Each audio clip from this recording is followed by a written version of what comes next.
A very good afternoon from a very warm Wednesday here in Singapore. And for those of you who are joining us from elsewhere, a good day to all of you.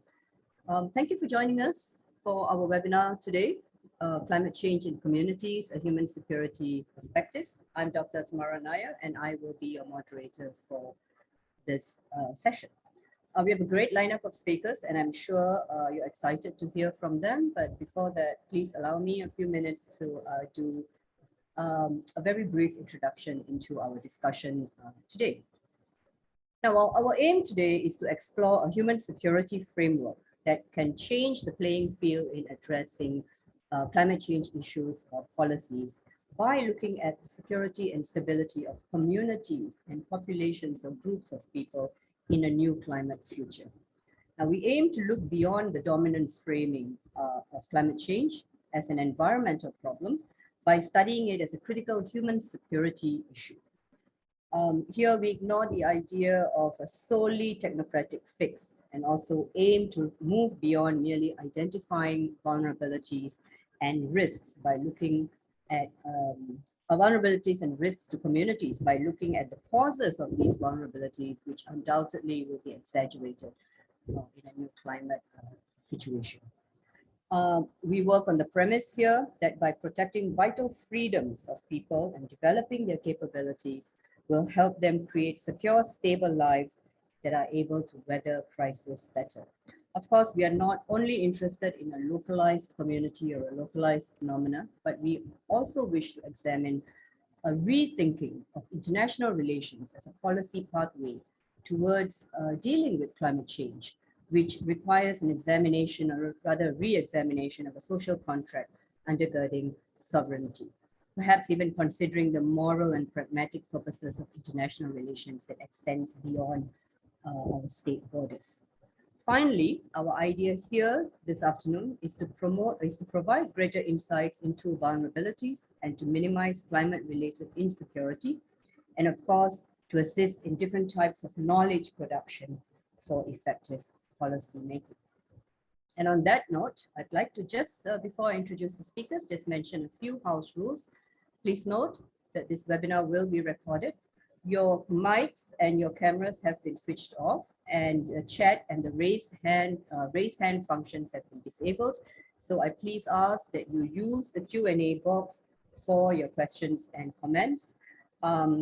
Two things I would just like to let you know. We kindly request that the questions be kept as short and sharp as possible so that we can take as many questions in the limited time that we have. And to also please let us know in the chat box, in the Q&A box who you're directing your question to, or whether you would like the whole panel to take your question. And with that, please allow me to introduce our distinguished speakers for this afternoon. And I will introduce them in the order that they will be speaking. So first, we have Assistant Professor Oscar A. Gomez, who's an assistant professor at the College of Asia Pacific Studies at the Ritsumeikan Asia Pacific University in Japan. His main interest is in global governance and the practice of human security ideas, particularly in relation to humanitarian crises, such as disasters, forced displacement, conflict, pandemics, and climate change. After Professor Gomez, we have Dr. Maria Tanya, who is a lecturer at the International Relations Department, Coral Bell School of Asia Pacific Affairs at Australia National University. And she's also a resident Women, Peace and Security Fellow at the Pacific Forum International in Hawaii. Her new research agenda broadly seeks to understand gender insecurities, contestations, and transformations in a global context of multiple intersecting crises, including from COVID-19 to climate change. After Dr. Tanya, we have Dr. Serena Rahman, who is a visiting fellow at the ICA's Yusof Ishak Institute in Singapore, where her research includes sustainable development, rural politics, and political ecology. She is also an adjunct assistant professor at the NUS Department of Southeast Asian Studies. And finally, we have, last but not least, we have Associate Professor Alan Chong, our very own colleague, who is an associate professor at RSIS and also the head of the Center of Multilateralism Studies. Now, he has published widely on the notion of soft power and the role of ideas in constructing the International Relations of Singapore and Asia. He's currently working on several projects exploring the notion of Asian international theory. So we have our fabulous lineup of speakers and we are all eager to hear from them. So I will start off with Professor Oscar Gomez. Hello, everyone. Good afternoon and good morning and good evening, depending where you are connecting from. It's a pleasure to be here. Thanks very much for the invitation. Just let me share my slides now, start with my presentation.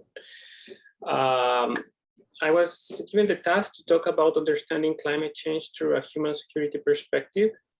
And this is going to be a very general presentation with some particular ideas from my side, but also a very humble presentation. And I hope it comes clear through the topics I will be talking about.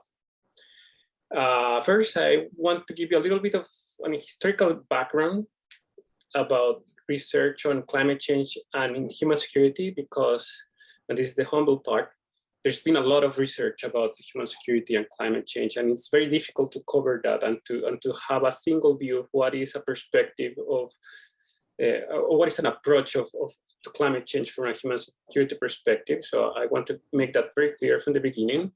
I want to point out some major advances, at least from my perspective, but I think especially the IPCC view on human security, I think is a key, it's a major landmark in understanding how to deal with how human security approach can be useful to learn about climate change. And finally, I will talk a little bit about some ongoing issues, on some issues that I think are of interest, basically in regard to adaptation. Some of the comments I'll be talking about here are related to some review I did for the Human Development Report Office this last year, but it was actually this year, for the latest Human Development Report on the Anthropocene about human security and sustainability, but it's also connected to some research I have done about climate change, disasters, and migration in this recent book by Paul Hinn et al., and some research on East Asia and on crisis management, especially from the point of view of international cooperation, humanitarian cooperation after disasters and conflicts. I don't want to talk too much about human security and the basics of human security, and I will I will frame very broadly the human security approach as something, as a deep and critical reconsideration of what we say and what we do when we engage in security. Basically, because security is both a language, a narrative, and it's also some practices of how we try to become secure. And what human security approach does is try to make us reflect about what is that we consider a threat to the security, and the security of whom, and a security threats as perceived by whom, and who's the provider of security? Is the state the only provider of security? Who makes people feel protected? And what are the means for such protections? And how do we make calculations about how much protection we can give people? And all these components are part of what human security allows us to understand. That said, I want to mention that historically, discussions about human security were preceded by discussions about climate change. And if you're aware of the history of how climate change became an issue, especially, inside environmental issues, but afterwards, beyond environmental issues, some components are in the 1972 meeting in Stockholm about the UN Conference on the Human Environment. But a lot of what we know about climate change comes from the Brundtland Commission, the commission that came with the definition of sustainable development that we are still using nowadays, and which was very closely related to the problems of the problem of climate change, and how the world needed to focus on different conceptions of security beyond the nuclear war that was the main narrative during the Cold War. And for this recent background paper I wrote for the UNDP, I make a comparison between the first reports of human security in the Human Development Report in 1994 and the report of the Commission. And it's very clear that already in the Commission, while defining sustainability, the idea of human security was already very present.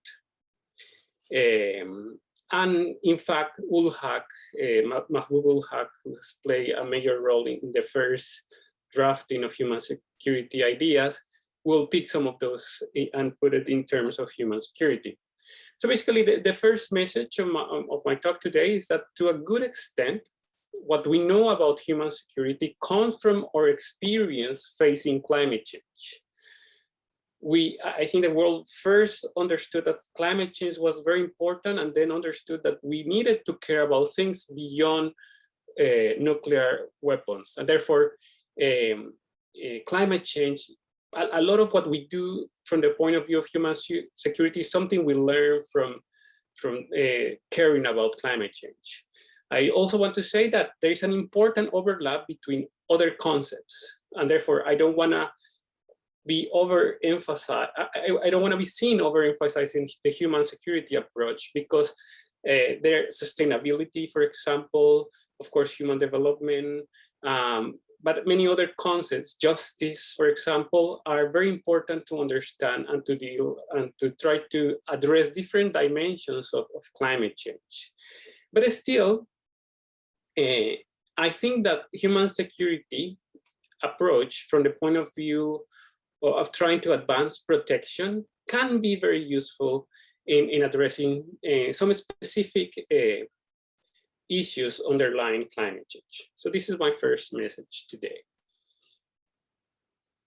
Then I want to point out some major advances, and as I mentioned, I believe that the 2014 IPCC report of the Working Group 2, the one which works on adaptation, they included one full chapter on human security, and I think that was a very important landmark. Of course, before that and around that, there have been a lot of activities, and for example, I'm well aware of the work of RSIS and what Professor Lorraine Elliott and Professor Meli Caballero Anthony have done in connecting human security and environment. I won't be talking about that, but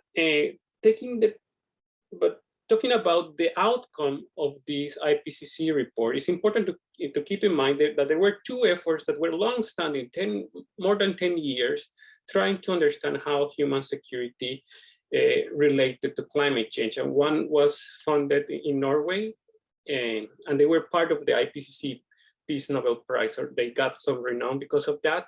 And the other one is the UN University Institute for Environment and Human Security, which was funded in 2003 in Bonn.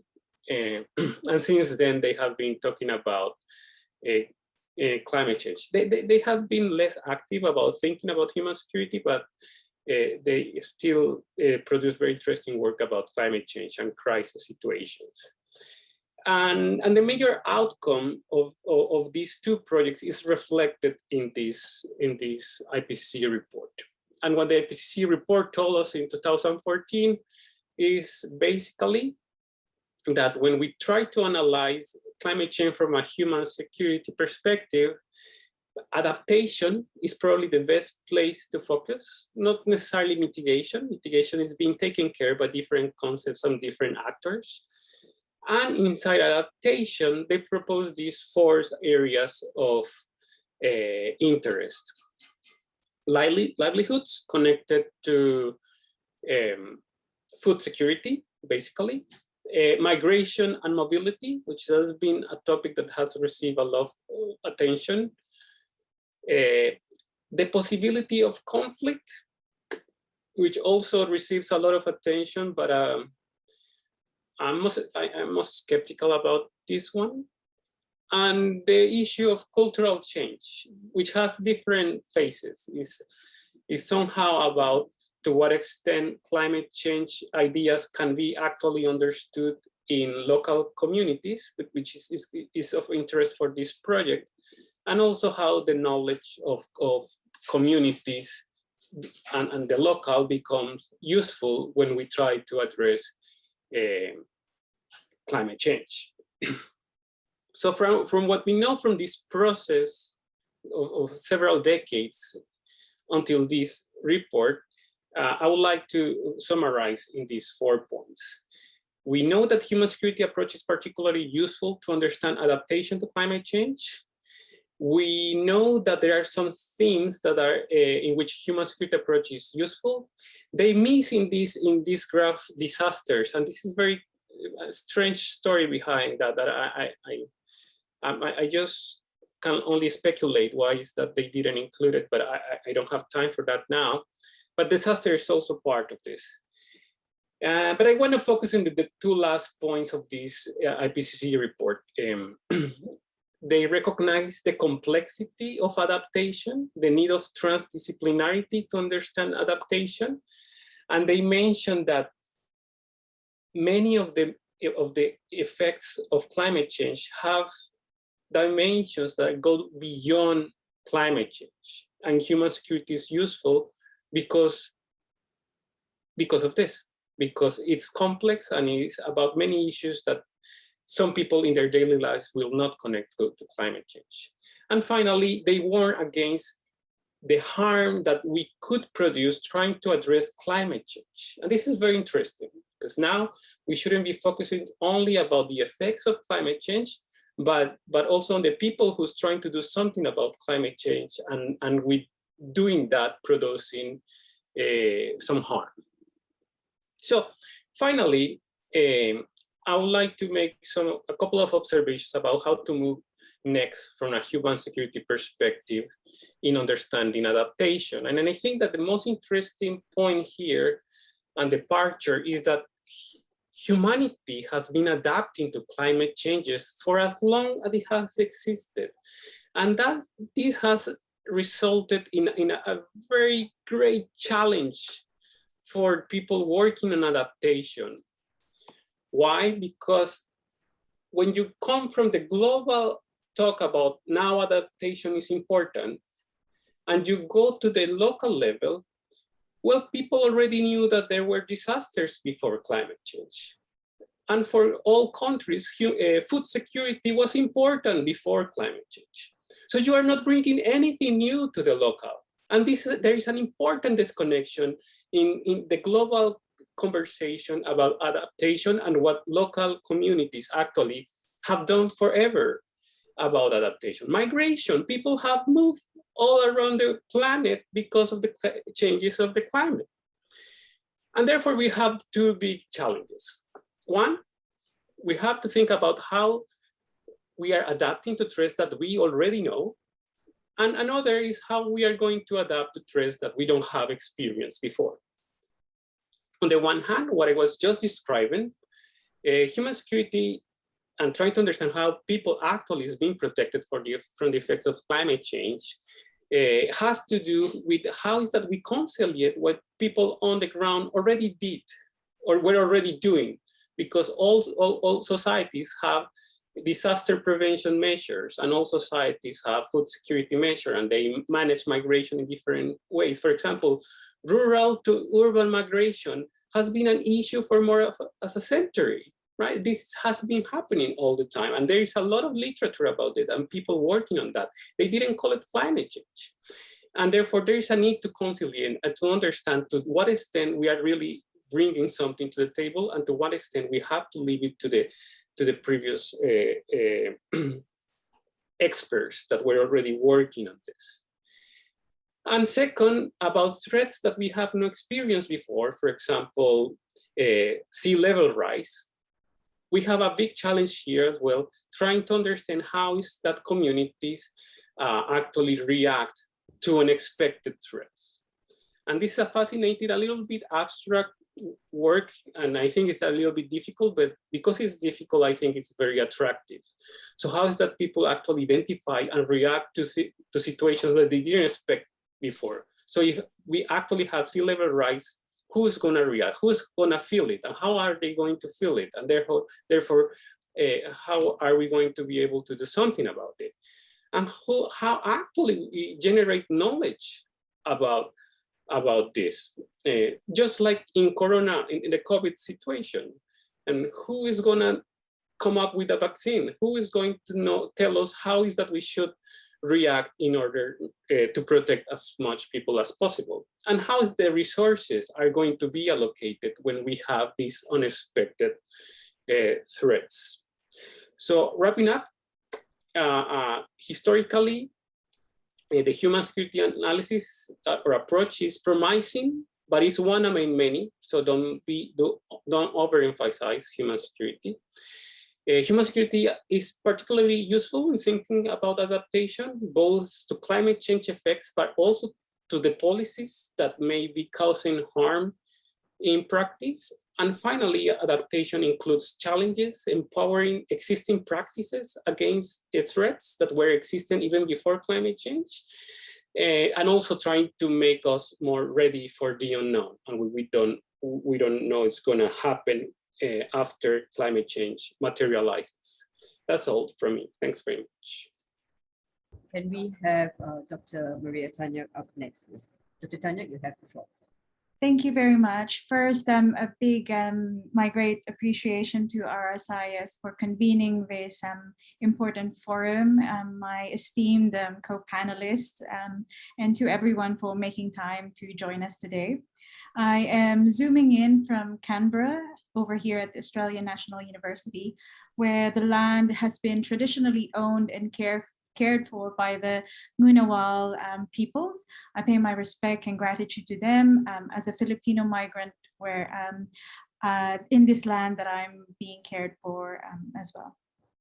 So my presentation tries to bring in dialogue feminist or gender perspectives on security and human security to illuminate where we might be able to understand individuals and communities in relation to the climate change agenda.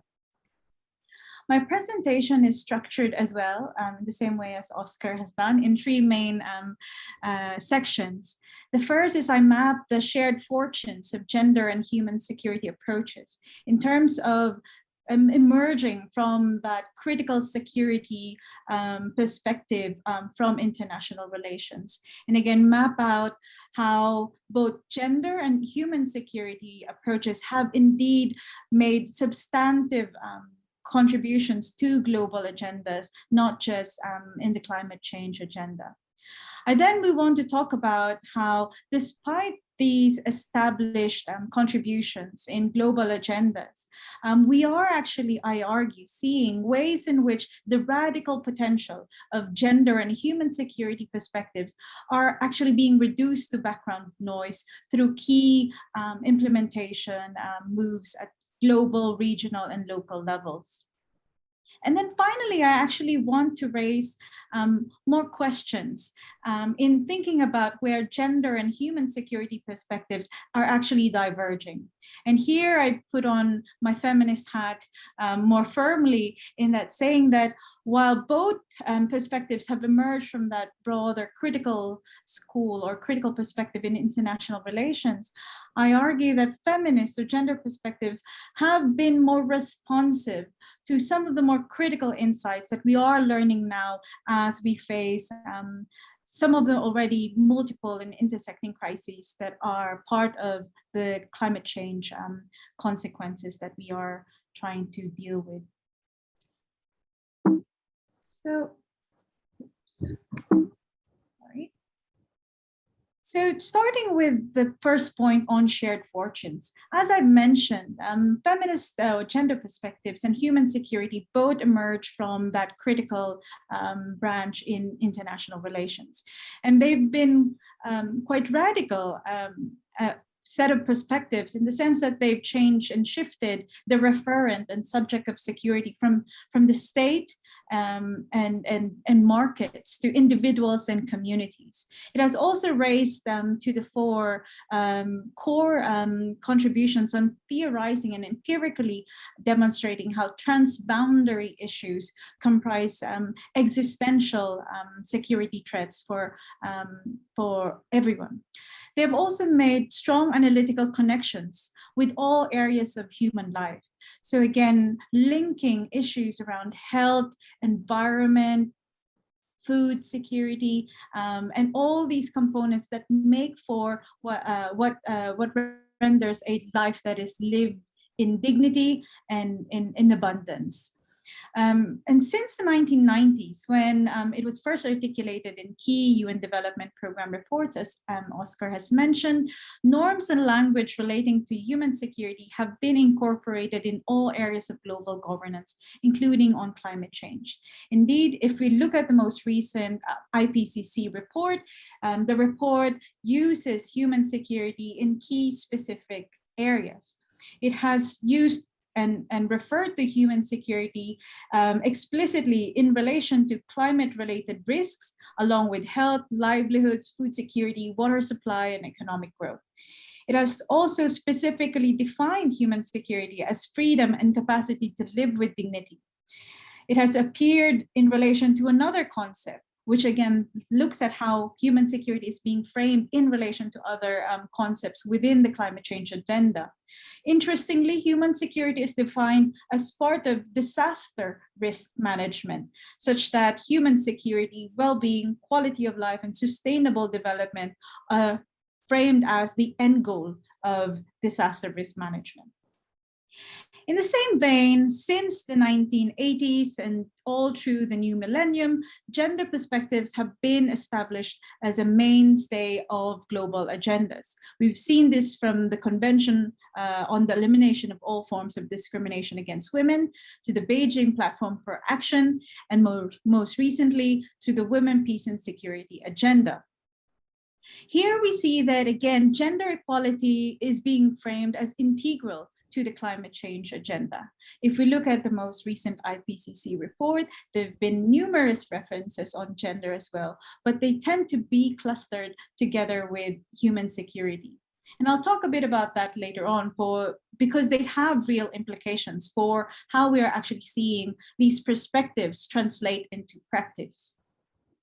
So as I've mentioned, where we perhaps see the most strongest integration of human security is, of course, in the Sustainable Development Goals, where specific references on food security, on sustainable cities and communities are front and center in the same way as gender equality has been.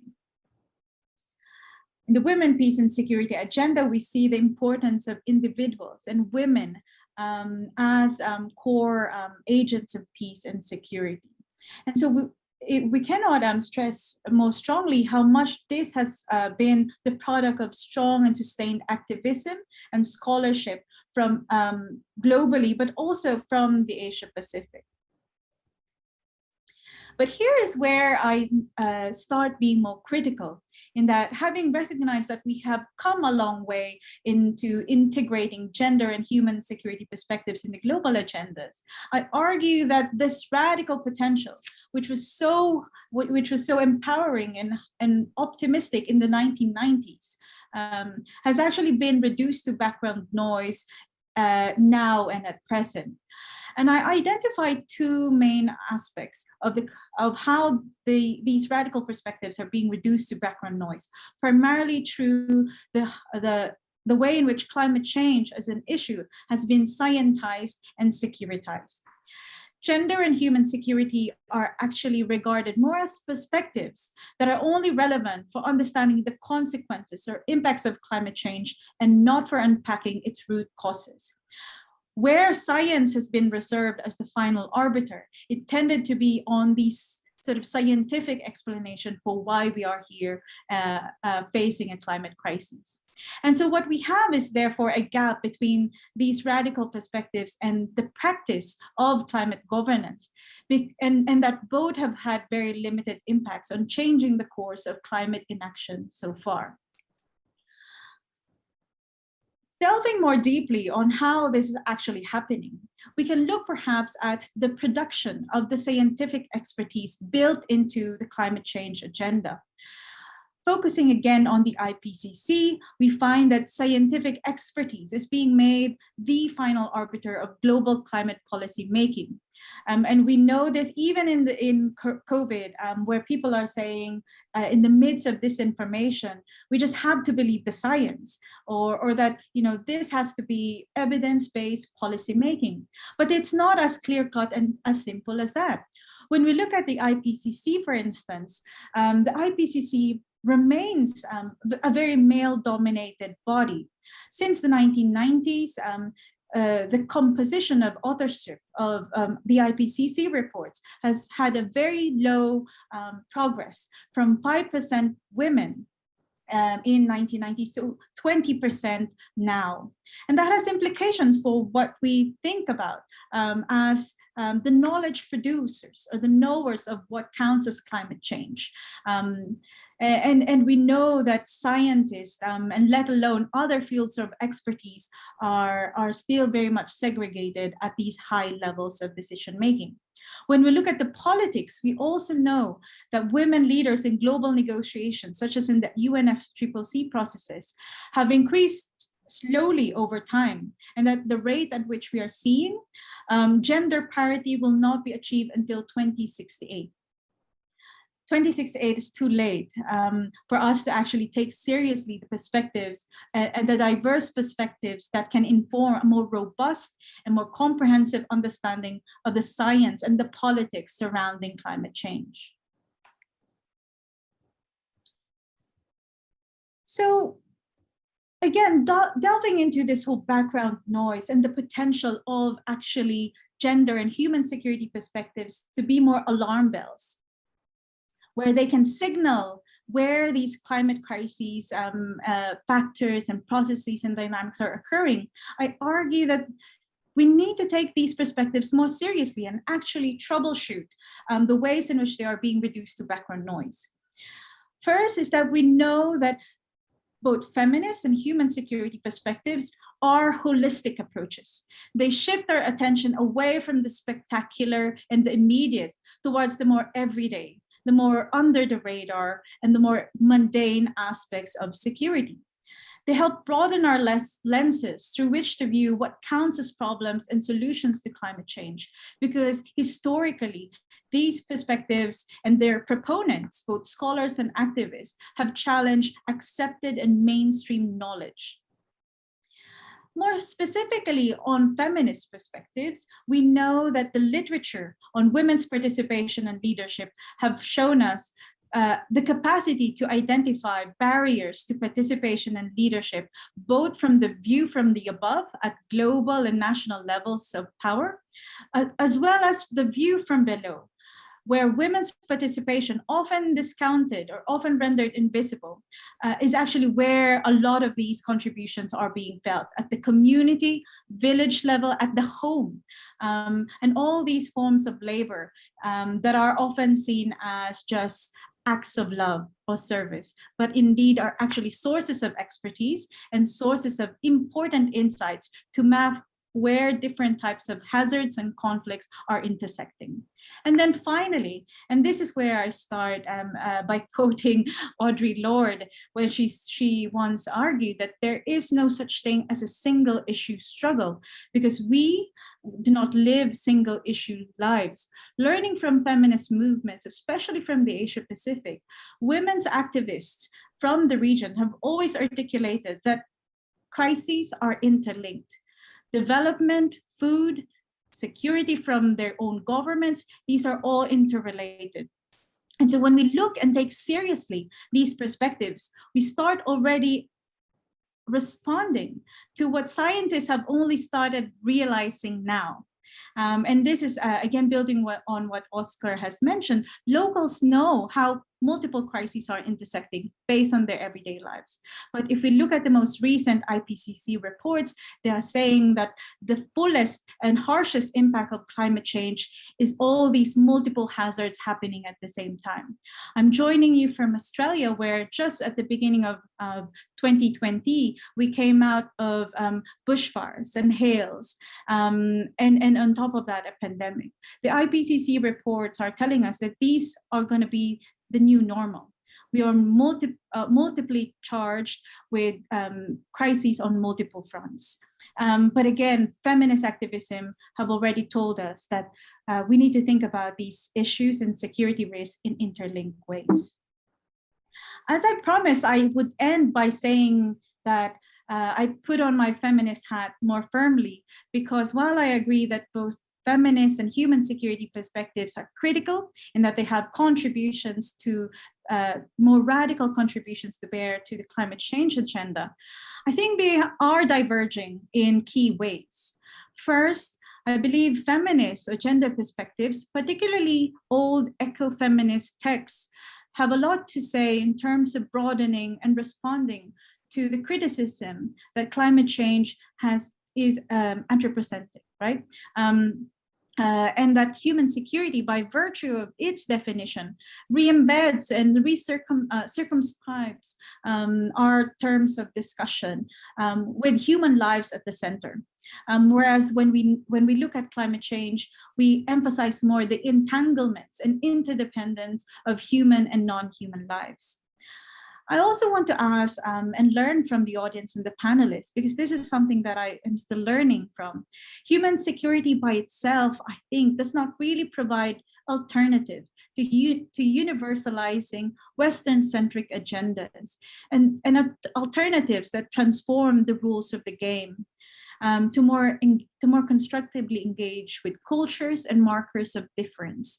For me, human security tends to still become trapped by the individualizing narratives and neoliberal logics of governance that we are seeing, where despite championing human rights and the resilience of individuals and communities, what we are actually seeing is that they are being made responsible for their own security. And we are not actually seeing governments step in and do their jobs as they go and champion the resilience and capacities of individuals and communities. And then finally, and here is where I end, I'm also equally perplexed and trying to find answers on how do we end and address this twin securitization and scientization of climate change. I hope you will be able to help find answers together with me, because this is something that keeps me awake at night.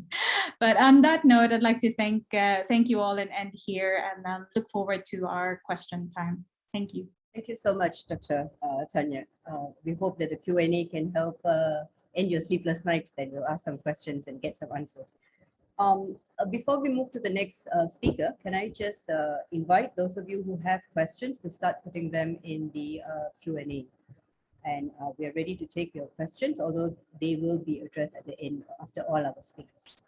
And now, can I just invite Dr. Serena Rahman to share her presentation with us, please. Dr. Rahman, if you will. Hi, good afternoon. Thank you, RSIS and Tamara, for having me back once again. Let me try to share screen. So yeah, this is my session. It's not going to look as beautiful as Dr. Maria's and Prof. Oscar's, unfortunately. I will give you a whole bunch of facts and then talk about it as we go along. So I will look at coastal communities in Southeast Asia and the impacts of climate change on them. And this is a brief summary of what we're going to talk about.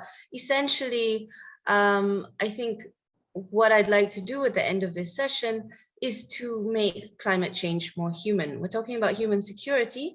I think we talk about climate change a lot in environmental terms. And of course, that's important, but the direct impact of climate change and all of these changes in the environment are on the humans, and especially those who live along the coast. Now, this photo is, his name is Pak Ali Ketam.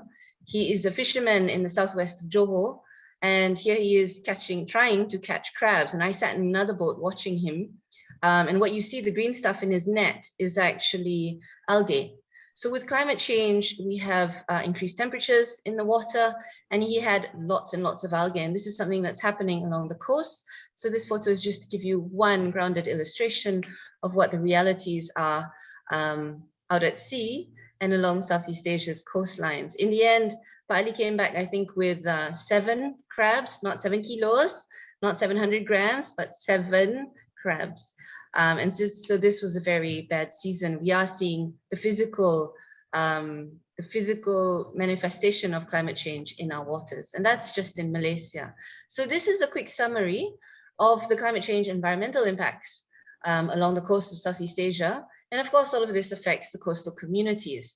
What we always talk about when we talk about climate change is rising temperatures and sea levels. I think a lot of people don't realize that with warming sea surface temperatures, then you have more cyclones. This year in itself, I've heard we have, of course, huge events, flooding, erosion, damage across China, Germany, but in Southeast Asia, this has happened as well. And we have suddenly what I think originated as a water spout quickly becomes a cyclone, goes onto land and rips off people's roofs. And this has happened before my eyes as well. We have extreme rainfall and winds, weather instability, storm surges. Something to think about is that when you are in a very small boat, like you saw Pak Ali in just now, a sudden storm surge, which does happen, can be extremely dangerous. And then, of course, with big waves, strong rain, and all of this, huge winds, we have coastal and mangrove erosion, which has lots of impacts on those on land. We also have degradation of marine resources. Added on to that in Southeast Asia, of course, is massive coastal development. But then you also have climate change. You have changes of fishery season. So all of the above affects when fish can gather to spawn, where the fish congregate, because you have warmer temperatures, meaning you have different currents and the fish go in different places, different species will appear. And so this then affects livelihoods. Habitat damage, for example, of mangroves and seagrasses, which is an often neglected habitat, but extremely important in coastal areas. And we do have a lot of seagrass in Southeast Asia.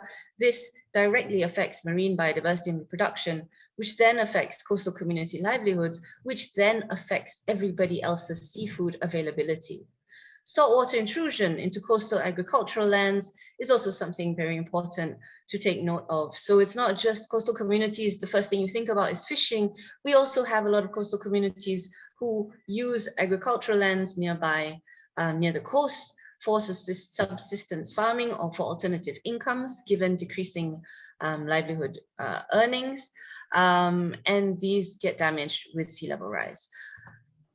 So a quick look at the coastal communities. You can read it for yourself. This is all numbers.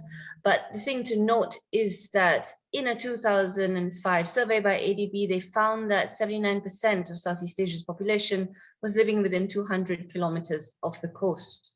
A recent study by Huya and Verneman noted that 157 million people in tropical Asia, which actually means Southeast Asia if you look at the maps, live in areas below 2 meters above sea level.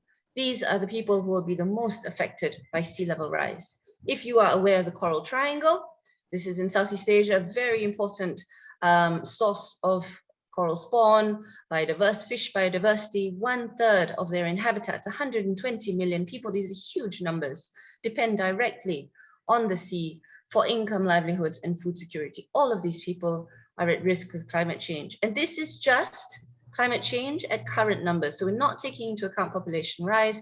We're not taking into account the consequences of coastal development. We're not taking into account the consequences of COVID or a war or anything else. This is just climate change. From the same paper by Huya and Verneman, which was released this year, they used this new technology to analyze how deep the water, how much water will come onto land. So if you look at the second map, which is labeled B, if it is just a 1 meter rise, you can see the parts in red and the parts in dark blue will be affected. So you see all of the coastlines of Malaysia, West Malaysia, as well as East Malaysia, Vietnam, Cambodia, Thailand, the Bangkok Delta, one side of Sumatra. These areas all will be greatly affected, in Myanmar as well. So while there are still a lot of people who doubt climate change, this is the reality that can hit us in easily 10 to 20 years. We see it happening now. These are photos that I took in Johor, where we are not really seen as being affected by sea level rise. Of course, this is the combination of a very full moon, high tides, but we've noticed, I've been here for 15 years, so I've noticed that the tides are getting higher. So how much of that is a result of reclamation, which is what the locals think, but also is a result of gradual sea level rise across the world, affecting us in our very tiny corner of Southeast Asia. What we need to realize also is that fishermen are usually in the bottom percentile of a country. They're often the poorest people. There are also amongst them many squatters, many marginalized and unrecognized, often illegal or stateless communities that live along rivers and coasts. And where Prof. Oscar was talking just now about conflict, if there is sea level rise, if they are to find somewhere else to go, they are stateless, they are illegal, they are already excluded from society. Where can they go without coming into some kind of conflict when they try to resettle further inland? Usually the houses of these communities are very weak. They're not infrastructurally strong. One storm comes through and the roofs fly off. Where I live, this happened 2 weeks ago, and one whole strip of village had all the houses lost their roofs, and they're still struggling to put it back today. Environmental insecurity. So we always look at it from an environmental point of view. So I'm looking at this first. Rising sea levels, of course, will have mangrove damage, and mangroves will actually retreat to meet the conditions of salinity and fresh water that they need. Whenever you have mangrove loss, mangrove retreat, you therefore have less protection for land. When you have storm surge, when you have tsunamis, which are more likely, not the tsunamis, but the storm surge during more extreme weather phenomena. Coastal aquaculture, according to the ADB report in 2005, which is quite some time ago, so these figures could have changed, is one of the most important fishery activities, especially for the Indo-Chinese region. So in 2005, these figures indicated that 30,000 households depended on it. This figure should have increased tremendously by now, but just to note that coastal aquaculture in itself is damaging to the environment and is usually controlled by larger businesses, not by local communities, simply because of the cost in digging up mangrove areas, in getting the spawn for prawns, shrimp, or fish that they breed by the shore. So all of that in itself, if it is damaged, means local community employees could lose their jobs, could lose their source of income. They've already lost the mangroves, which resulted in these aquaculture farms. And so there are many layers of damage. Personal security and safety. Just to take it down a notch to the effects on the ground, which is what I know how to talk about, is with erosion and violent storms, you have damage to flimsy coastal infrastructure, and I've spoken about this before. You have actual total loss of land. So there are places where erosion has come in so much that there is no more land. So if you happen to have a hereditary grant for land by the sea, that land just might not be there before. So you lose your land title just because it's just not there anymore. Not even because somebody has taken over for development. You will have climate refugees. Climate refugees is a real thing. And you will have people in search of homes, in search of new places to set up and find a way to live. With increased storms, of course, at sea, it is more risky for fishermen, as I mentioned. And so if they decide not to go out to sea because they can't anymore, then what else are they going to do? Where else are they going to go? And when they get there, how are they going to earn an income? These people are poor, as I mentioned, which means when there is damage to their homes, they don't have the money to replace it. Already these areas are places which are very limited in facilities. For example, sewage treatment, waste treatment.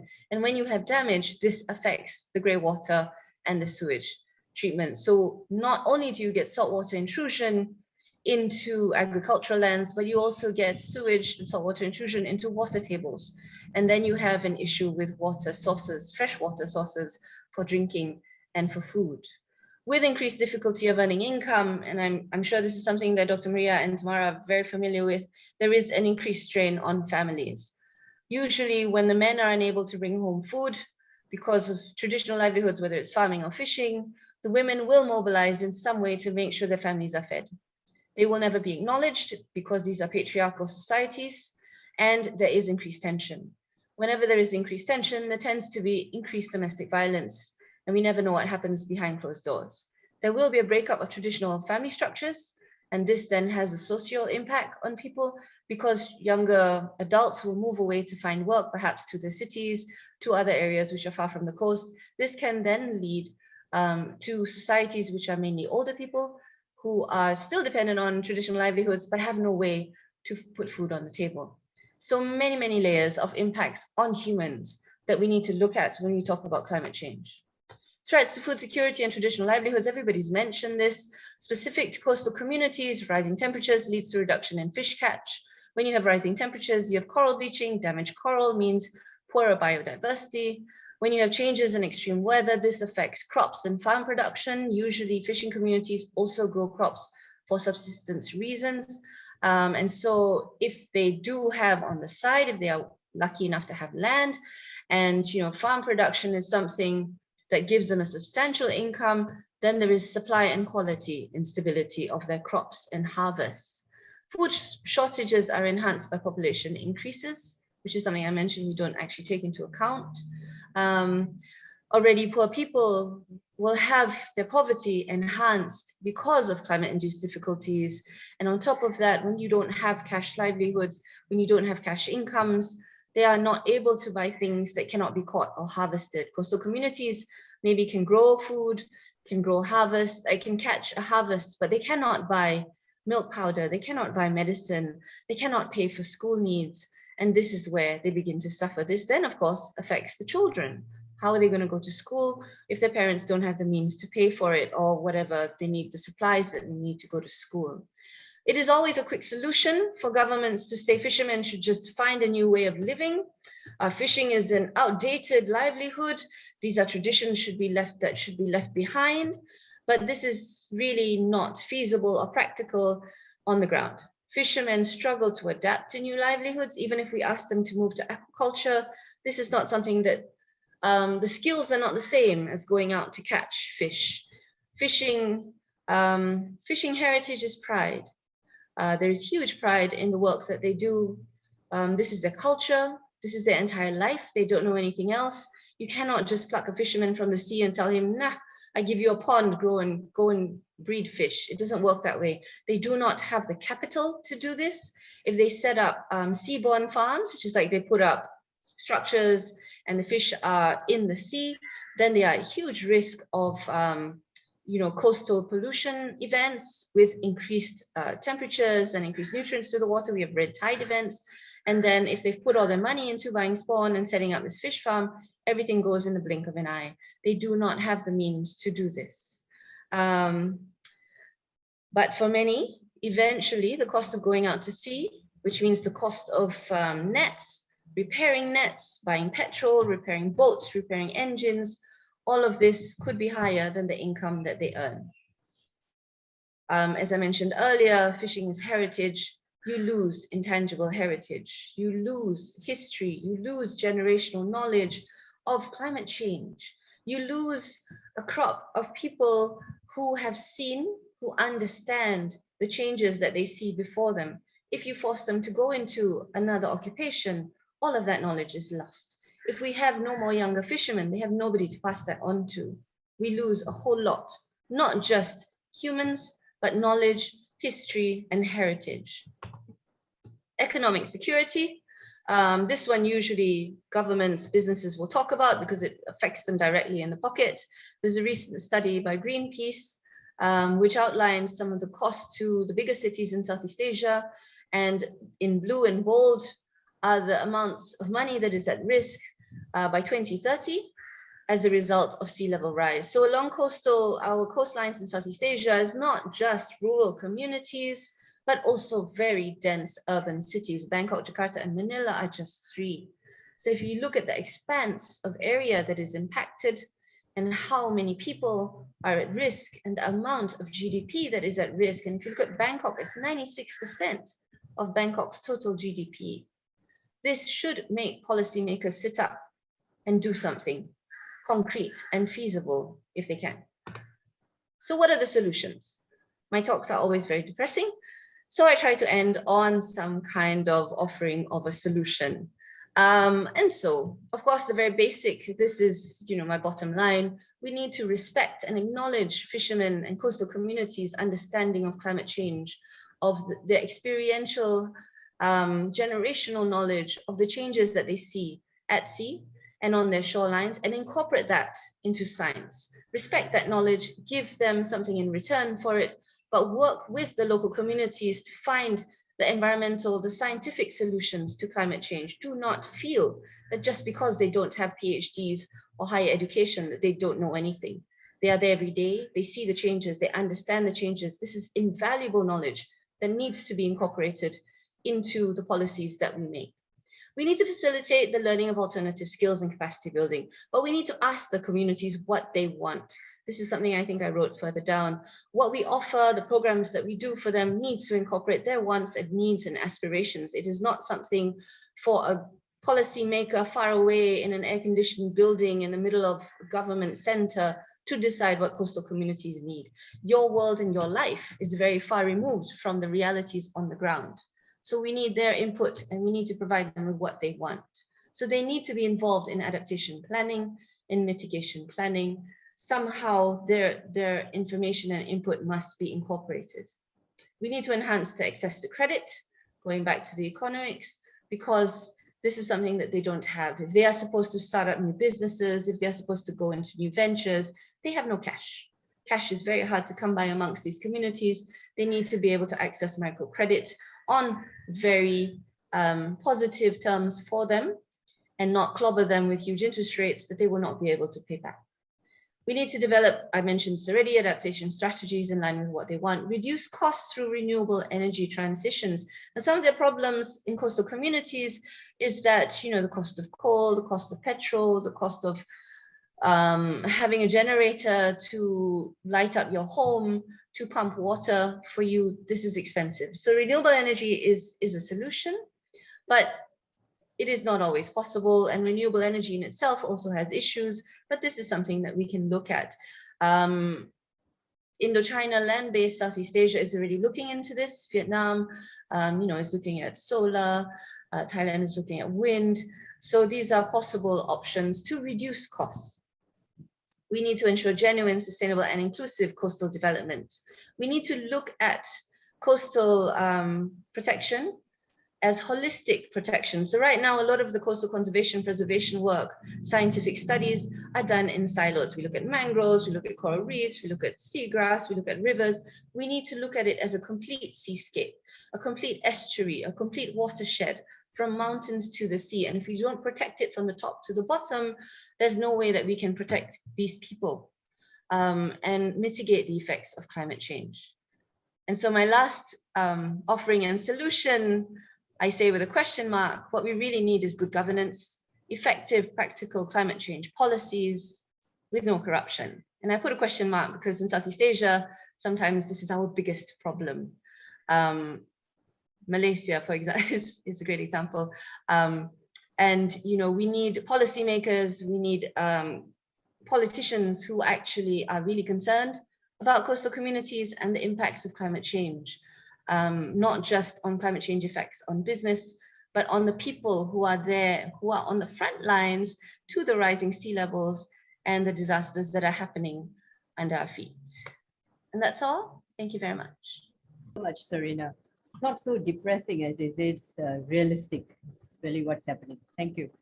And can I just request that for those of you, we've already got a number of questions. For those of you who would like to put your questions in the Q&A, now would be a good time. And with that, can I just invite Professor Alan Chong for his presentation, please. Okay, thank you, Tamara. All right. Mine is a theoretical reflection, so I congratulate Tamara and her team for locating me at the end of this panel. All right, and I thank my preceding panelists for raising a lot of themes that I can helpfully weave into my very short slides. Okay, I've only got 3 substantive slides. My opening slide, as you had seen just a few seconds ago, showed the ultimate horror. And it actually was not from a movie. Those of you who had watched the pictures coming out of both, the picturesque towns in Germany, Belgium, Austria, not all of Austria, but those parts of Austria bordering Germany. And of course, the picture that I showed you of the flooded subway from Henan province in China. My goodness, this is something you would expect out of a horror movie, meaning, floods and more floods, and it destroys the beautiful, clean image of hyper-modernized city infrastructure. In fact, one would never expect to see this kind of flooding of a subway tunnel, except in a disaster movie.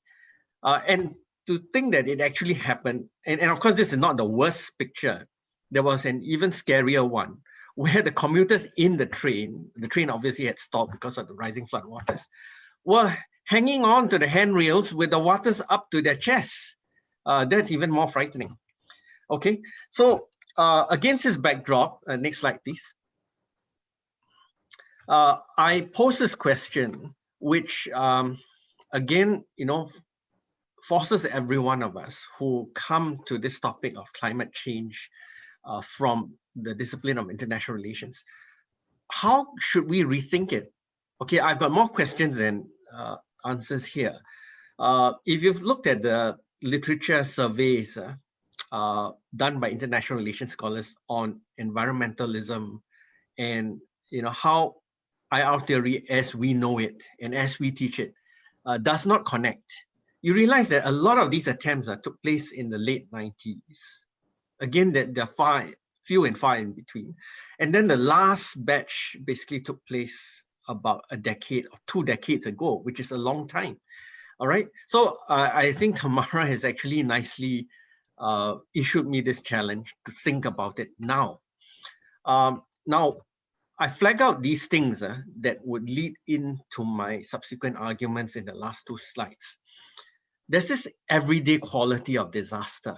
Okay, and I emphasize this everyday quality, and this taps nicely into what Oscar Gomez was saying earlier, Maria Tanak as well, about how human security is a concept that needs to be given feet and legs, all right, to walk, to start beginning to make sense, to connect to measures to alleviate the potential of environmental disasters. All right.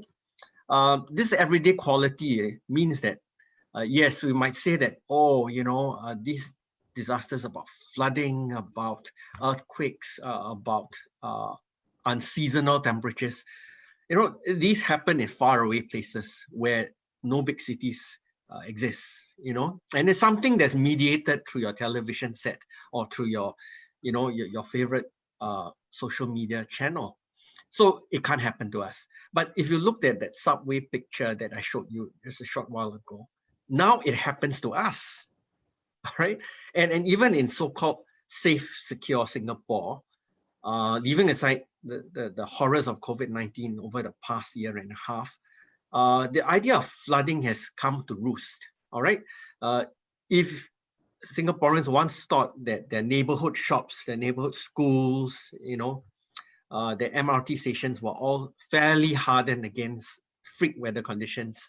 No, all right? It can happen here as well, all right?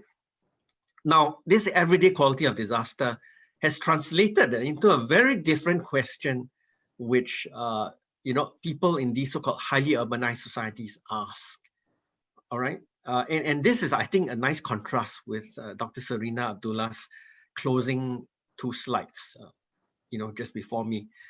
Now, these urban people are asking, why were their governments neglectful of preparing for this tragedy? Okay, this is something I think that joins this whole human security agenda, insofar as one tries to use human security as, a new agenda for activism. All right, they're asking, why did the governments not think about hardening the subways against massive floods or freak floods? And in the Henan case, people were saying that 1 year's worth of rain came down in 2 days. Why weren't the governments prepared for this?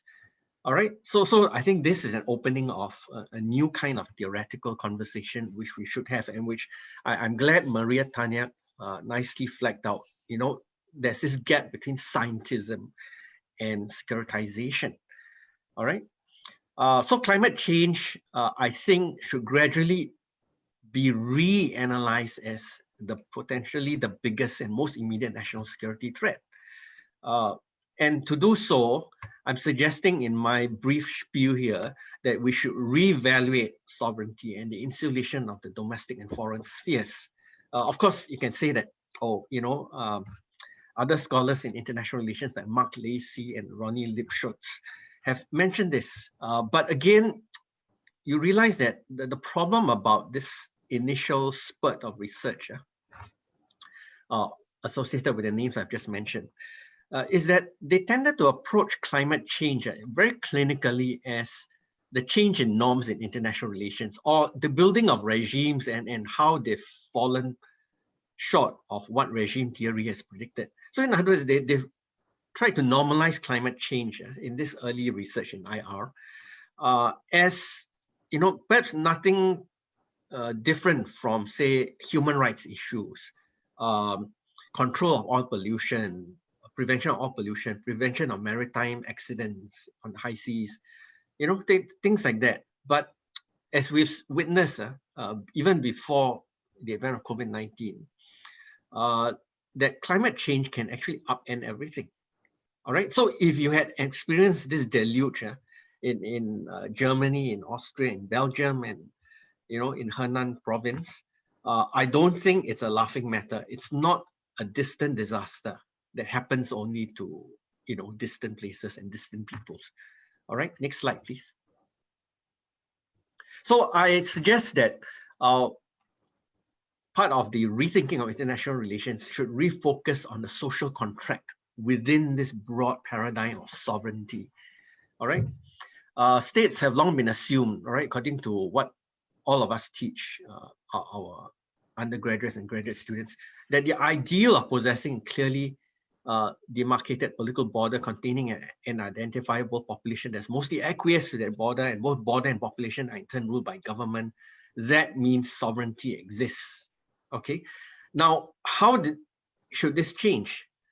All right, now people would have to ask, yes, this is fine in theory, but does your sovereignty provide us that insurance against freak weather events? All right, and freak weather events are not freak anymore. All right, they increasingly come out of this thing called global warming. All right, so I'm suggesting that when you think about sovereignty going forward, we need to recast this notion of we, the people, consenting to that sovereignty, you know, needs to be reworked as well. Threats to life, liberty, and property and prosperity. And of course, you can add property to it as well. As part of the social contract with the sovereign power, needs to include also protection against environmental disasters. All right. So this is where I think the moral foundations of protection against environmental harm visited upon the human person needs to migrate increasingly into legal foundations as well. Again, of course, as an academic, as an intellectual, I have the luxury of posing these questions. And of course, those of you in the audience who are civil servants or politicians might ask me, yes, again, another case of wishful thinking. But we have to start somewhere. And I'm glad that my fellow panelists have all raised these issues. Human security needs to develop limbs and start walking, all right, becoming activist in nature. And it's got to do with the insecurities of the basic human being faced with nature's caprice or nature's, you know, wrath, if you want to use very down-to-earth language. The tragedy of the commons. Now, in rational behavioralist political science, this concept had taken root as part and parcel of people trying to treat international relations as a very rational choice game between two or n numbers of players. And they start rationalizing, okay, climate change as a tragedy of the commons, in the sense that if no state owned up to being a contributor to a planetary problem, okay, global warming is of course one fine case study. Global warming will be compounded by every sovereign state's insistence on unilateral interpretations, or worse, neglect of a common malaise. All right, and that's how, you know, the ozone layer, you know, becomes a matter of, you know, nationalistic partisanship. Okay, each nation state will say, oh, my scientists will provide evidence that the ozone layer is a fiction made up by certain great powers to put down developing states and economies and so on. And of course, you know, the developing states and economies will turn around and say, no, you're playing politics with science. And Maria is completely correct. And I agree with her that the science, the scientism, all right, behind climate change needs to be politicized a bit more to move us forward to more constructive ways of protecting human beings everywhere on the planet against environmental hurt. All right. So in my commentary, which I published a week ago, and from which I draw heavily in this presentation, global warming has border crossing consequences. So this means every sovereignty should actually admit that they cannot control everything within, you know, what are borders on a mental map. Okay, they have to actually factor in, as all good insurance policies do, that there are possibilities or there are scenarios, okay, to use a language of the insurance companies, where the cause of disappointment, of hurt, of harm, or damage to oneself, one's dignity, comes from somebody else's actions. All right. And I think if I can play off some of Oscar Gomez's slides, where he documented the evolution of climate change through various UN bodies, as well as the concomitant evolution of the concept of human security. You know, we have actually gotten quite far in terms of the global climate discourse, where states are coming closer. Okay, let me qualify the inching closer towards admitting that if we all do our respective unconnected bits to solve this problem by imposing limits on what our own nationally based industries can emit in terms of gases and so on, we will help. But then to go that extra mile, we have to actually coordinate with one another. All right. And that's where I think this whole system of carbon trading or trading of carbon credits, you know, is helpful, though by no means completely effective at this point in time. And the idea of the buildup of toxic gases is still there. Whenever a country says we have to industrialize, all right, you know, that's actually a negative against, you know, the environment. One should actually take reference on the Sustainable Development Goals to say that, you know, yes, industrialize, but industrialize responsibly. Okay, and this is where I think sovereignty has a structural problem which it needs to rethink in order to make international relations more responsive towards the problem of climate change. Okay, last slide, please. So what to do? This is, I think, a question that nicely threads through every panelist paper and presentation. We need to rethink international relations in these terms. Okay, let me just pull my presentation together. Firstly, sovereign states must confront extreme weather events by rethinking the moral and pragmatic purposes of international relations. Of course, one can say that this should be housed, this first point should be housed under the idealistic or liberal school of IR. Yeah, I can't disagree with that, but we also have to, you know, accept that there must be rules, there must be coordination, policy coordination between states, even if they are, you know, hardcore realists, you know, admit that global warming, okay, let me use the broader phrase, climate change is something that affects your national security too.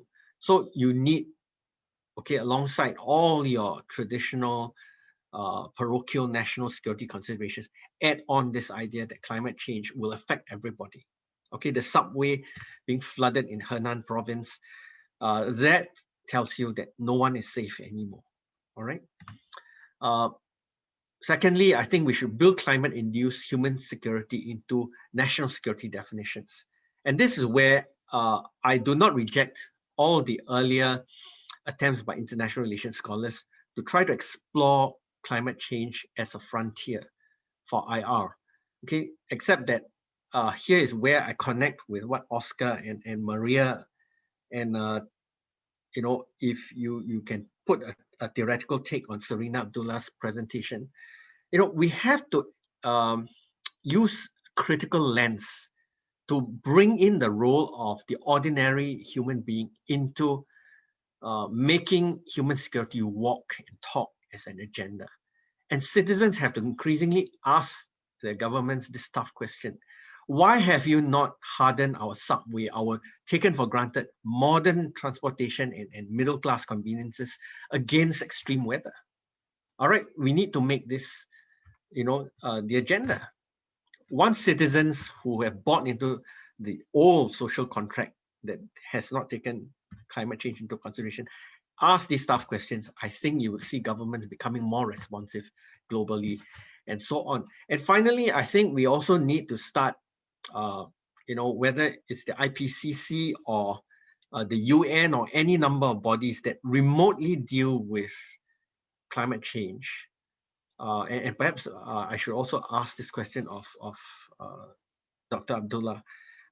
Is there a body, you know, in Malaysia that looks out for, you know, these kinds of economic distress of coastal communities? All right, you know, because from these ground up initiatives, you can push this idea that we need to rethink, just for Southeast Asia, at least as a laboratory, that we need to talk about a community of faith. Given that, you know, you cited this alarming figure, 79% of Southeast Asia's population are considered coastal communities. That is a whopping amount. If everyone in that 79% says, we need to watch out for inundation from rising floodwaters. Okay, governments, I think, cannot duck the issue anymore. They have to pay attention.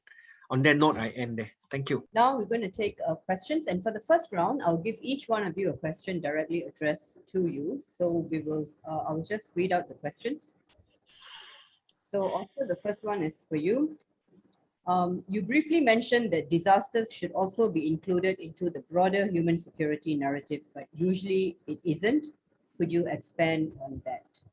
So just hang on, don't answer first. I'll just go through all the questions. So that's for Oscar. Maria, your question is, you mentioned that the concept of resilience of communities has sometimes led to the state pushing the responsibility of managing climate change onto the communities and individuals. Can you expand on this a little? I.e., how is this done? And do you have any thoughts on how this can be overcome? Serena, the question for you is, how can local or federal government in Malaysia support coastal communities while waiting for the global community to act? Is the easy solution of relocation of coastal communities problematic? And Ellen, for you, Singapore might soon struggle with rising sea levels. From your observation, is there any meaningful debate on climate change and how multilateral mechanisms can be leveraged to work towards the climate change agenda? So those are the individual questions for you, and we will start with Oscar first, please. Thanks very much. Very briefly on this, yes, it's a bit surprising that disaster was not included in the IPCC report, and my guess is there are several facts. The community working on climate change is not the same community which is working in disasters. And there's an important miscommunication between them, because you have parallel UN institutions working on those topics, right? You have the UNCCC, managing the topic of climate change, and you have the UNDRR, previously UNISDR, which is in charge of topics of disasters. And both organizations are rather weak and depend on having their territory well into their domain, not to lose funding, and that makes global conversations somehow difficult. And basically, and so that goes in the direction of one of the comments inside the questions about the politics underlying these exchanges. Although this could be a very much interactive and interconnected phenomena, we do have at the national and international level silos of expertise. And we have to solve those. We have to live with those, and we have to allocate resources to all of them so they are happy and they work together. So in the reality, yes, they are connected and they should be working together, but in the institutions that we have, they are in different positions in governments or along international organizations, and therefore they require some efforts to manage the governance of them. Thank you. Maria, if you will, please. Thank you. I think that's the question on resilience has been something that I've also been very curious about. I think to answer that very briefly, I think in all discursive reference, whenever resilience of individuals, of communities, or women are being deployed or used largely by state or international bodies and actors, we need to always question, at least from a feminist perspective, whose resilience and at what cost? We have to ask and question, where are the resources being directed to support and enable resilience? And to what extent are we being inclusive in actually valuing the range of resources bodily and by caring practices are taken into account. What I've seen actually, especially as resilience is being articulated in disasters, in conflicts, these are often very gendered discourses in that they actually valorize the sacrifice or the supposed indigenous capacities of people, but this might actually be a process of myth-making when there is not a corresponding resourcing to actually ensure that these acts of sacrifice or local capacities are sustained. Rather, if we're seeing a gap between this whole championing or rhetoric valuing of people's resilience without the state inflows or state and international inflows to ensure that these sources of resilience are actually being replenished and renewed, especially during times of crises, then we're actually passing the burden on to individuals and communities to help themselves. When we know, again, that there are vast inequalities and also invisibility of these sort of unequal distribution of labor, even at the household and the community. Thank you, Maria. Serena, if you would like to take your question now. Okay, I'm looking at the chat. How can the local federal government in Malaysia support coastal communities while waiting for the global community to act? I think relocation is not a solution. People have land for however long it lasts along the coast. And so relocation means having to deal with land titles, means having to find them new homes. It also means moving them further away from the coastline from which their livelihoods depend on, which then increase their costs. Of course, this happens when coastal development occurs and people's homes are taken away from them and they are moved further inland, for other reasons. And this actually just makes things a lot more difficult for coastal communities. How the local and federal government can support coastal communities is a golden question. As I mentioned earlier, I think for many government bodies, they're quite far removed from the realities on the ground simply because they are not there. They will have representatives, for example, who go down to speak to them. So something that we need to realize in rural communities, I think across Southeast Asia, is that there is a local hierarchy. which could be a village head, which could be a district head, which could be local authorities. And so when a federal government authority comes down, they speak to these people. And as I mentioned, when there is the issue of corruption, sometimes the accurate representation of what is happening to the average person on the ground, to the marginalized person on the ground, to the stateless, illegal person on the ground does not come across. What can be done at the local level is unfortunately what Dr. Maria said, you know, communities like this realize that there is no help for them. So the only thing they can do is mobilize for themselves. I think it's come to a point where people just don't expect help. Although they ask for it, they don't expect it to come. And so in the meantime, they mobilize to help themselves. And I know many coastal communities who are doing this in spite of the institutional structures that are in place. So in line with something that Dr. Tamara is very familiar with, this is the only response that people can do to function within the power structures that exist, and for them to empower themselves to survive and to cope with what is happening, whether it is coastal development, whether it is land repossession, whether it is climate change. I think all of them, this is the only solution they can. The only issue with climate change is that the cause for this is much bigger than themselves. So if I tell somebody in a coastal community, you know, you should do this and this and this to reduce your impact on global warming, they would look at me and laugh and say, look at the big developer over there. That's a whole lot more impact than I do. So there's a lot of education that needs to be done, but there's also a lot of, we all blame the other person.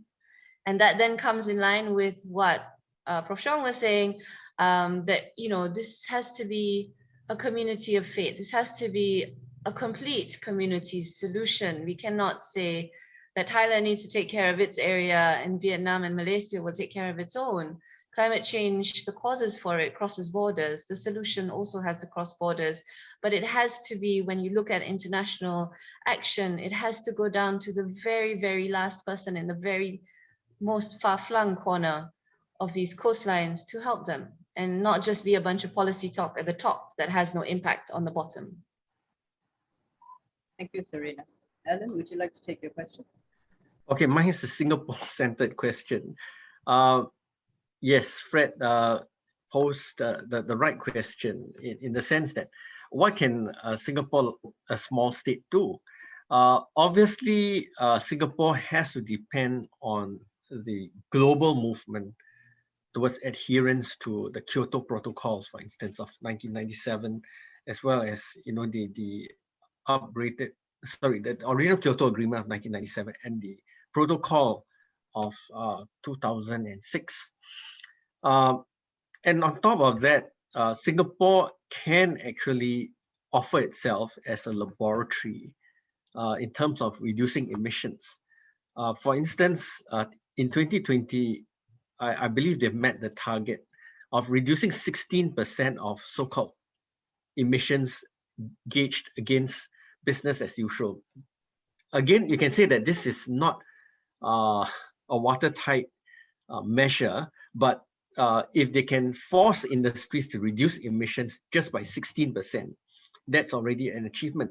And of course, the next long-haul target, which has to be achieved by 2030, according to the Singapore government's own website, is that another 36% needs to be reduced.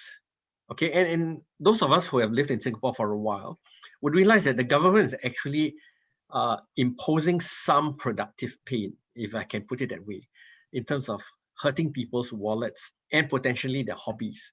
One visible one is this gradually invasive shift towards electric vehicles. All right, I've forgotten the year, but it was pretty drastic because a number of friends of mine who are motorists and they treat motoring as a hobby were aghast, you know, because they've kept, you know, upgrading these so-called petrol guzzling vehicles from, you know, 20, 30 years ago.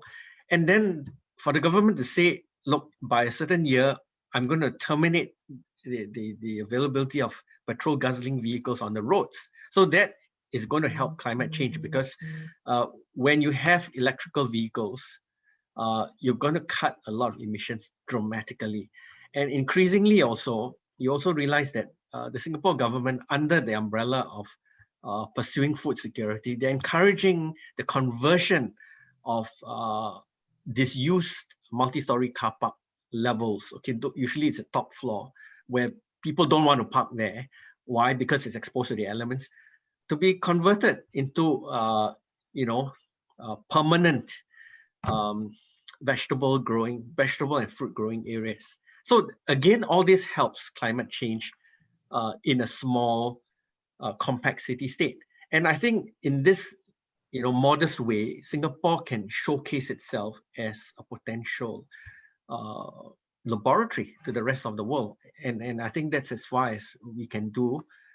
And of course, if you look at urban planning, the URA, which is the main urban planning agency in Singapore, is starting to talk about building sea walls, all right, to keep the flood waters coming from the sea at bay.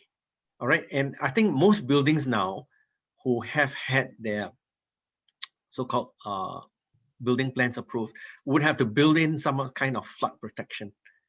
I'm beginning to see some of this along the MRT construction for the Thomson East Coast line, at least based on what I can observe from my balcony. Thank you. Thank you, Alan. We'll do another round of questions, and this one is for Oscar and Maria. So bear with me, it's a little long.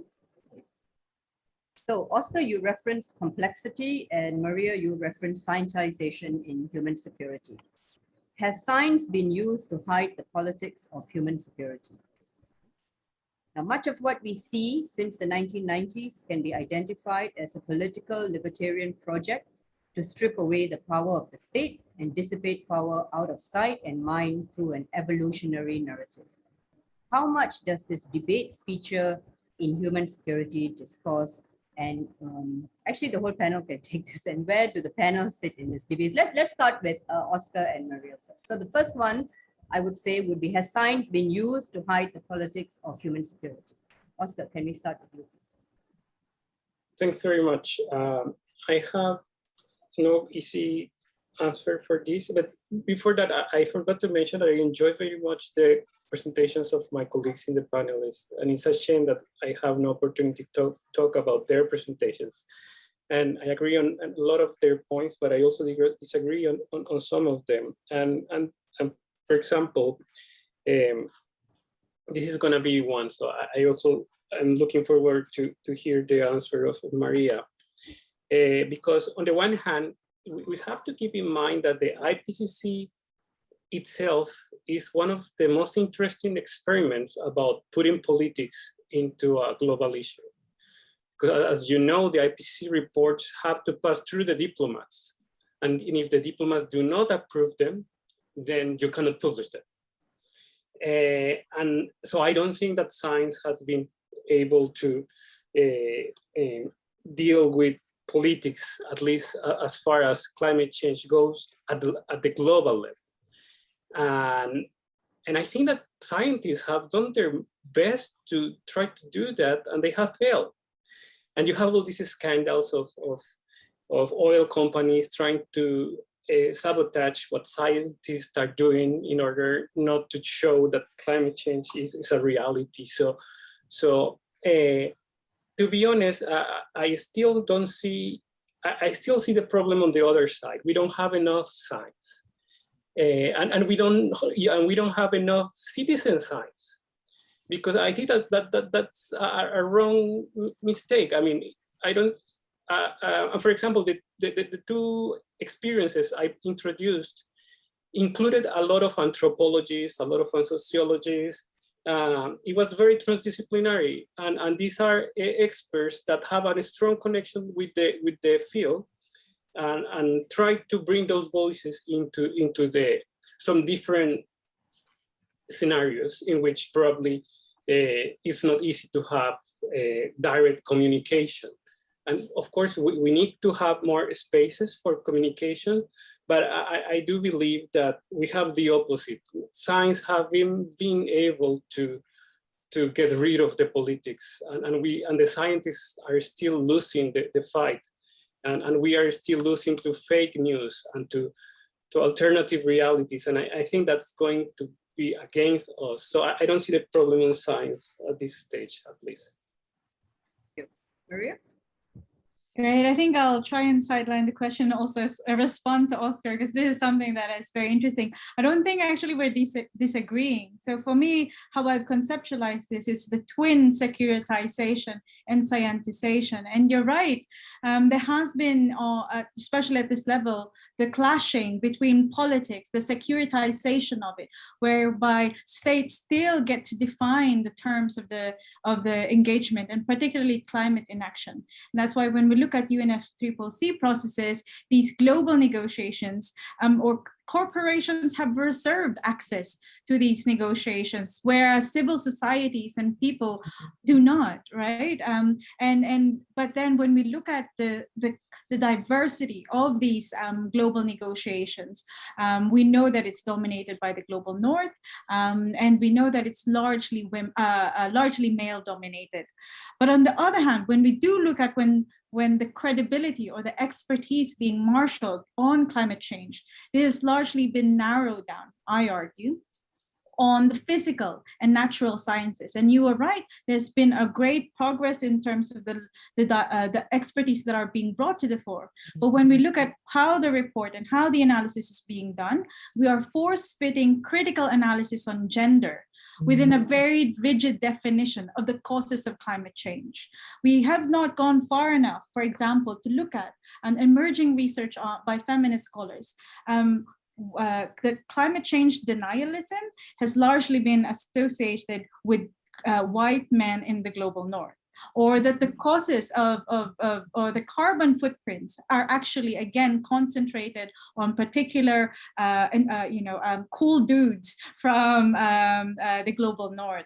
But that's that doesn't really feature in climate science literature. So you're right. I think the problem for me is that we haven't seen a diversity of that expertise and science, and particularly physical and natural sciences, engineering, STEM research is put on a pedestal more than all these other critical grounded perspectives, which a lot of civil societies are pushing for towards the democratization or citizen science, as others put it. And I think that kind of mirrors the process since the 1990s, where a lot of, if we look at this, and this is something that I'm trying to do as part of my research, is to trace how in the 1990s actually these while you have this radical agendas and movements happening with UN summits and all these agendas and new concepts being born,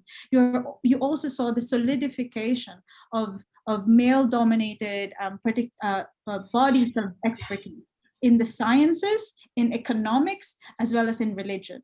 There's more to say on that, but I think actually we agree on the debate on security and science than what it seems to be. Thank you, Maria. The next question, I've got one question for Serena and one for Ellen. We'll start with Serena first. Serena, from your field studies, have there been any community-based best practices you can share to address climate change in remote coastal areas, and are nature-based solutions part of these solutions? Okay, thank you for the question. Before we get to that, I just want to say I fully support Prof. Oscar and what he says about citizen science. I think that's very important. I think it's highly neglected and looked down upon. And I love what Dr. Maria just said on the climate, the people who don't believe in climate change. Thank you, both. So, okay, in terms of community-based best practices, I think I need to add a caveat to what I say. I'm always for local communities, but I think their strength is in observing changes, in understanding changes, and for fishing communities to adapt to those changes in terms of where they're going to go to fish, when can they go out, how they read the weather, and trying to maximize the amount of catch they can get given the changes, whether it's by climate change, coastal development, because these things all happen at one time. So in terms of climate, nature-based solutions and how local communities have addressed climate change, it is with a view to ensuring that they have their own livelihoods. So then they might start growing, subsistence crops to make sure they have money when the catch is less, these kinds of things. Unfortunately, local communities, these rural poor communities, it's very hard for them to put up something which is a big climate change solution to a bigger national problem. They don't have that means. And I think Dr. Maria talked about this before, that we need to reinforce their knowledge and their abilities. They are helping themselves to survive. They are helping themselves to improve their livelihoods. But the larger issues of climate change, whether it's global emissions, whether it is coastal development, whether it is anything else, these are very big picture items that coastal communities are not in any way able to solve. Nature-based solutions are always the best way. Sorry, Ellen, but when you talk about electric cars and all of this, renewable energy, I also have my doubts because, you need to mine, and because it's deep sea mining that you need to do to get the batteries for these renewable energy and new electric car solutions. And once it touches the sea, then I'm very hesitant. So, these are bigger picture issues. So yes, while coastal communities are able to react and adapt to help themselves, they don't have the means, especially if they are illegal migrant, communities of single mothers, they do not have the means, the voice, the ability, the finances to address bigger issues. And I'm very sorry I have to answer negatively for that. Thank you. Thank you, Serena. And a question for Ellen. What is the role of political will in terms of anticipatory action? For example, the floods in Germany, Belgium, etc. The government knew the floods were coming because of warnings from existing forecasts, but the local governments didn't take it seriously, or the emergency warning systems didn't work. So what are your comments on this? Okay, this is exactly what I mean by, getting citizens to mobilize. I mean, it's not a matter of going out of your way to always, although that would be very advantageous as well, to set up an NGO to pressure the government to take climate change seriously. But the fact that citizens start complaining very loudly, saying that, look, you had all these warnings beforehand, or this or that flood had happened 1 year ago, 2 years ago, 3 years ago, 5 years ago, 10 years ago. Did you not prepare for all this? Just by asking these questions means that you're making governments more accountable for climate change. And I think that's a huge start for making human security walk and talk. Okay, so in this sense, I don't disagree with my fellow panelists at all. And I think Dr. Abdullah nicely pointed out the irony of going the route of electric vehicles. It might actually cause a different set of side effects against the climate and so on. So that has to be handled carefully. It's like nuclear, the nuclear versus oil-derived energy debate. If you shift to nuclear driven utility generation, is it making the world cleaner, safer? In the long term, it may not. So, I think all solutions need to be discussed, debated, and so on. And this is where I think citizen science does not have to be perfect.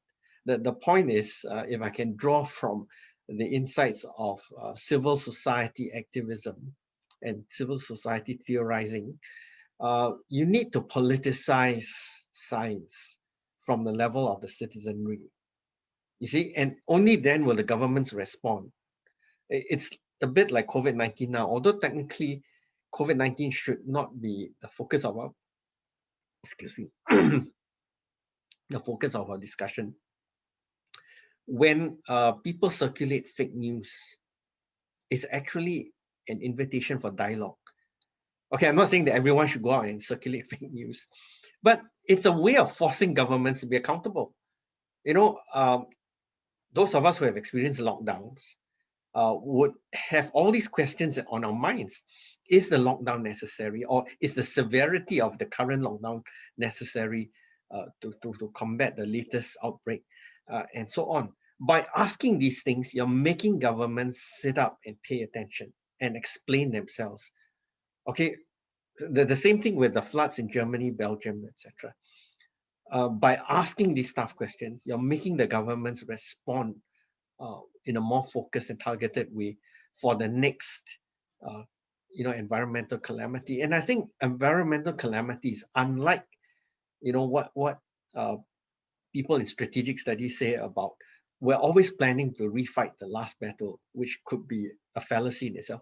With climate change, I think, this is out the window, because if you have preparation for floods, it's going to stand you in good state for a very long time. And I believe, even for solutions to protect coastal communities, fighting or rather thwarting the possibility that the sea level will rise another meter, having risen 1 meter already, will be helpful, because that the challenge is fairly predictable and you just have to keep ahead of it. Thank you, Alan. I'm afraid we don't have time for another round of questions, because I believe I have to release our speakers at some point before accused of human rights violations. Thank you so much to all our speakers this afternoon. We've really been very lucky to have you all, for you all to take your time and share your thoughts. So thank you so much, and thank you so much for the participants for joining us this Wednesday afternoon for this webinar. So I now declare the webinar closed. Please have a good day, a good evening. I guess it's a good day or a good evening. I don't think there's any good mornings. Thank you very much.